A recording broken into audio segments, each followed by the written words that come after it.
the end of Punsa, it's a bit like a birthday for a monk. We all know what birthdays mean. They mean we're getting older. So you can always remember and celebrate these things, but also we always have to remember that time is running out for all of us. So that's what I try to think about, and when we practice Buddhism we need to remember this a lot. For all of us, time is running out, and so we have to think about our life and take it seriously, because we're not going to be alive for, you know, that much longer. And the Buddha gave a very famous sermon to King Pasenadi of Kosala once. And he said, imagine that one of your messenger was to come to you saying that he's just come from the south and he's seen a huge mountain as high as the clouds coming this way, crushing all living things. And then a messenger was to come to the north with the same message. He's seen a mountain as high as the clouds coming this way, crushing all living things. And a messenger was to come to the east and from the west. And then the Buddha said, with such a menace and such a danger coming this way, and with human life no longer, not being able to live that long, what would you do? And he said, well, naturally I would live by the Dhamma, live righteously and do good deeds. And the Buddha said, in the same way, aging and death are rolling in on you. And what else is there to do but live by the Dhamma, live righteously and do good? And so for all of us, aging and death is rolling in on us.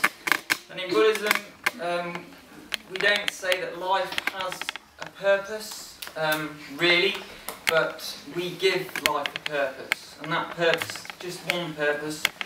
The other day, I go to schools quite a bit, and the other day I was asked by this little kid, he was about 9 or 10 years old, and he just said, what's the purpose of Buddhism?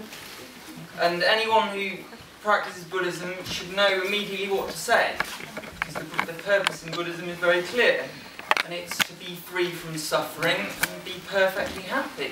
That's the purpose, and if you think about it, that's really what we all want. And so this is the purpose that we give our lives. We practice the Dhamma. And to understand how we need to be perfectly happy, we need to understand what causes us suffering. And of course the Buddha said this is kilate, tanha, our craving. Well, again, I always talk to the kids, and when you talk to kids about Buddhism, you have to make it very clear, and you have to speak quite simply so they can understand. And it teaches you then to understand Buddhism yourself. So I ask them all if they have computer games. I say, you've got your Nintendos and your PlayStations, and I say, when you get a new game, how do you feel? And they say, oh, really excited. And I say, and then what about like a week?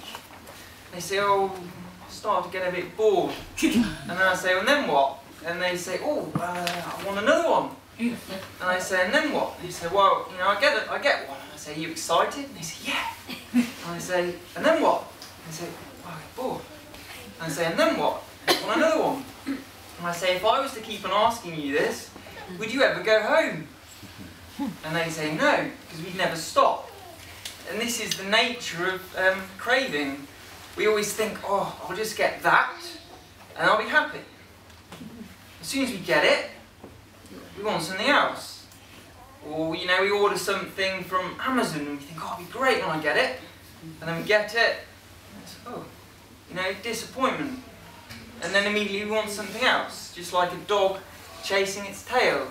And craving can never be perfectly, fully satisfied. So the Buddha taught the only way to be perfectly happy is very simple. We just need to stop the craving. The third